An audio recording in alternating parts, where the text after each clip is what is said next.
안녕하세요. 와인과 서치하는 여자 왓썸녀 써니입니다. 반갑습니다. 네, 오늘은 와인 영화 한 편을 소개해 드릴 건데요. 바로 부르고뉴 와인에서 찾은 인생이라는 영화를 주제로 부르고뉴 와인 산지로 여행을 좀 떠나볼까 합니다. 이 도멘에서 와인을 직접 만들고 오너까지 하고 있는 이 아버지한테 3남매가 있습니다. 근데 첫째 아들이 장, 그리고 둘째 딸이 줄리엣, 셋째 아들이 제레미예요. 근데 바로 이 장, 첫째 아들이 주인공으로 이야기가 펼쳐지게 됩니다. 근데 5년 동안 가족들이랑 연락을 아예 끊고 지내다가 5년 만에 부르고뉴로 돌아오면서 시작되는 이야기예요. 근데 집에 들어가서 그 둘째인 줄리엣과 자기 여동생과 마주하는데 여동생이 굉장히 당황하면서도 너무 반갑게 맞아주거든요. 근데 셋째 제레미는 좀 달라요. 이런 대사를 해요. 5년 동안 연락도 끊고 지내다가 엄마가 돌아가셨을 때 넌 집에도 오지 않았다. 형은 연락도 잘 하지 않고 엄마의 죽음도 같이 지켜주지 않았으면서 지금 와서 갑자기 반갑게 맞이해달라고 하면 우린 어떻게 해야 되냐면서 너무 화가 나서 막 따지게 돼요. 근데 이 줄리엣은 아버지가 리드하는 그런 운영 체계 속에서 따라가는 입장이었다 보니까 자기가 직접 결정을 내리고 책임을 져야 하는 이런 상황이 왔을 때 하다못해 이 포도를 언제 수확해야 되는지 이 시기조차 가늠하기가 조금 어려운 거예요. 그래서 장한테 도움을 받아요. 줄리엣한테 물어요, 장이. 언제쯤 이걸 수확하면 좋겠니? 라고 물으니까 줄리엣은 아마 한 8일 뒤 목요일쯤 하자고 얘기를 해요. 장이 그걸 먹어보고 이걸 8일 뒤에 하겠다고, 나 같으면 4일 뒤에 할 거야 라고 이야기를 해요. 그래서 줄리엣도 고민에 빠지게 돼요. 이때 장이 한마디를 합니다. 너도 산도가 높고, 한마디로 신맛이 강하고 산도가 높고 힘 있는 그런 파워풀한 와인을 만들고 싶지 않냐? 그렇다면 4일 뒤에 수확을 해야 한다. 이 삼남매 어릴 때 아버지가 이들한테 온갖 과일과 허브 그리고 와인 같은 거를 블라인드 테이스팅을 시키는 게 나오거든요. 이 장과 줄리엣이 이 수확 시기를 정할 수 있었던 가장 큰 이유가 바로 그런 연습을 통해서 얻어진 게 아닌가 싶은데, 원래 병원에 입원해 있던 아버지가 돌아가시게 돼요. 바로.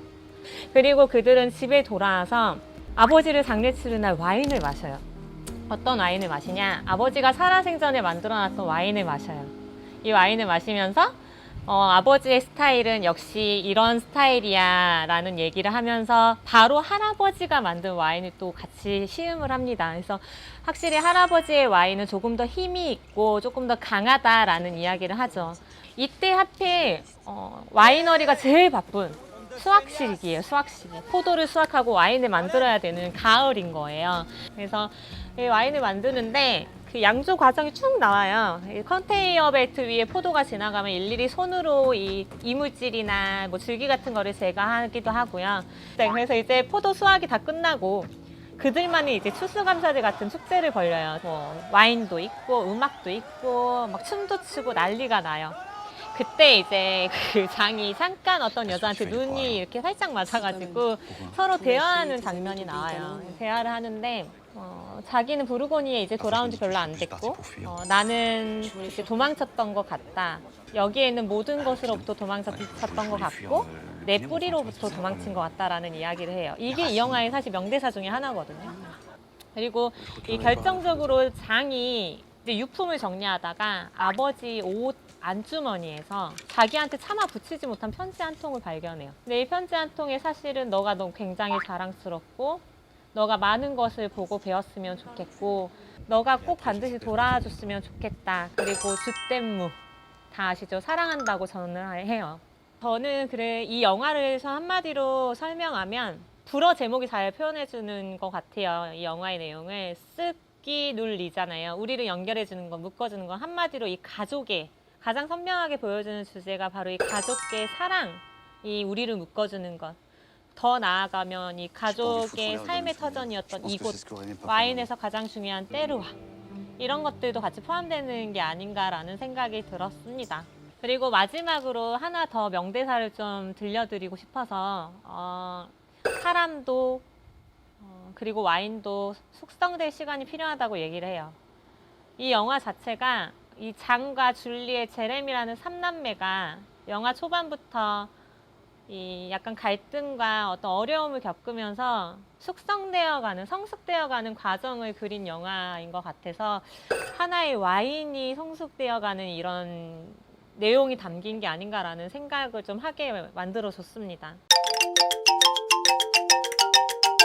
그래서 부르고뉴 와인에서 찾은 인생, 이 영화랑 굉장히 좀 관계가 있는 와인을 좀 준비를 했는데, 도멘누 페레피스의 샤르도네 화이트 와인과 피노누아 레드 와인을 준비했고요. 이 도멘누 페레피스가 사실 부르고뉴의 와이너리 이름을 좀 잘 보여주는데, 도멘루, 루까지는 좀 괜찮아요. 성이겠죠. 페레가 불어로 아빠, 여기 피스가 바로 아들이란 뜻인데 말 그대로 가족 균형, 세대가 걸쳐 만들어 오고 있다는 뜻이죠. 더 재밌는 건 이 와이너리가 바로 이 영화의 배경이 됐던 그 꼬뜨드 본의 위치에 있어요. 실제로 이 도메누 페레피스의 지금 오너인 세바스티앙이 한국에 방한을 했었어서 실제로 같이 밥도 먹고 와인도 마셨어요. 시음을 하려고 좀 데일리급을 준비를 했는데 일단 좀 마실게요. 이거 처음에 딱 향 맡으면 그 영화에서 마치 얘기했던 것처럼 사과 향도 되게 강하고요. 레몬 향도 나지만 진짜 잘 익은 사과 향이 확 나요. 얘는 적당하게 산도도 있고 바디감이 굉장히 무겁고 향이 엄청 강해서 초보자도 너무 좋아할 것 같아요. 맛있네요. 어쨌든 화이트 잠깐 놔두고, 지금 피노누아 같은 경우에는 2017년 빈티지거든요.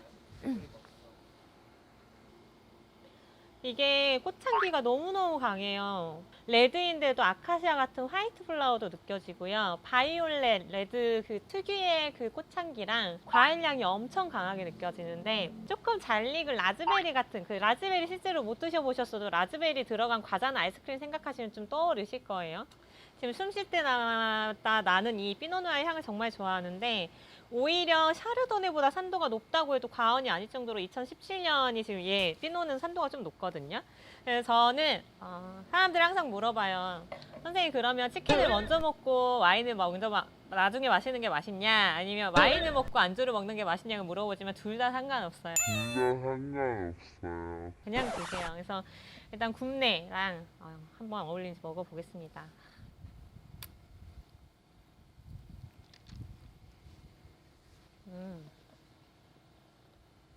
근데 진짜 오랜만에 먹어요. 너무 맛있어.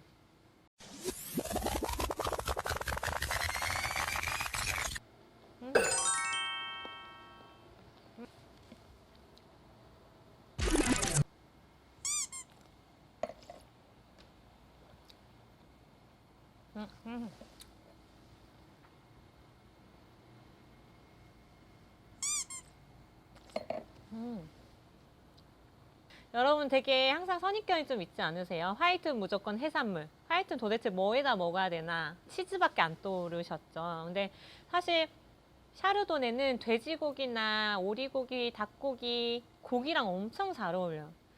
저 개인적으로 오늘 굽네치킨이랑 샤르도네 윈. 그리고 한국 사람들이 피노누아한테 선입견이 좀 있어요. 피노누아가 음식 매칭하기 제일 힘들 거라고.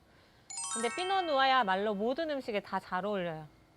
그 날걸로 먹는 해산물이 아닌 이상은 약간 뭐 소스 있고 약간 조리한 해산물 요리 있잖아요. 찜이나 볶은 거나 피노누아 다 잘 어울려. 스테이크랑 같이 먹어도 제일 잘 어울리는 것 중에 하나가 피노예요. 모르셨죠? 약간 와인, 저는 초보자 할 때는 무조건 소고기 하면 까베르네 소비뇽이었거든요. 근데 오히려 먹다 보니까 그런 질 좋은 소고기 요리랑 먹을 때, 그러니까 간이나 소스가 강하지 않은 애랑 먹을 때 피노가 최고예요. 오늘 저는 진짜 지금 약간 부르고뉴 와인에서 찾은 인생 한 편 더 보면서 또 한 번 보면서 지금 이 상태 그대로 먹고 싶은 그런 충동이 막 들어요. 사실 오늘은 그 부르고뉴 와인에서 찾은 인생을 주제로 해서 여러분들이 이제 와인을 드시면서 볼 수 있는 와인 영화를 좀 소개를 드렸는데요. 그리고 그런 영화를 보면서 저처럼 이렇게 그 영화에 떠오르는, 그리고 더 맛있게 느껴질 만한 와인들, 그리고 맞는 안주를 시식하면서 영화를 보시면 정말 최고.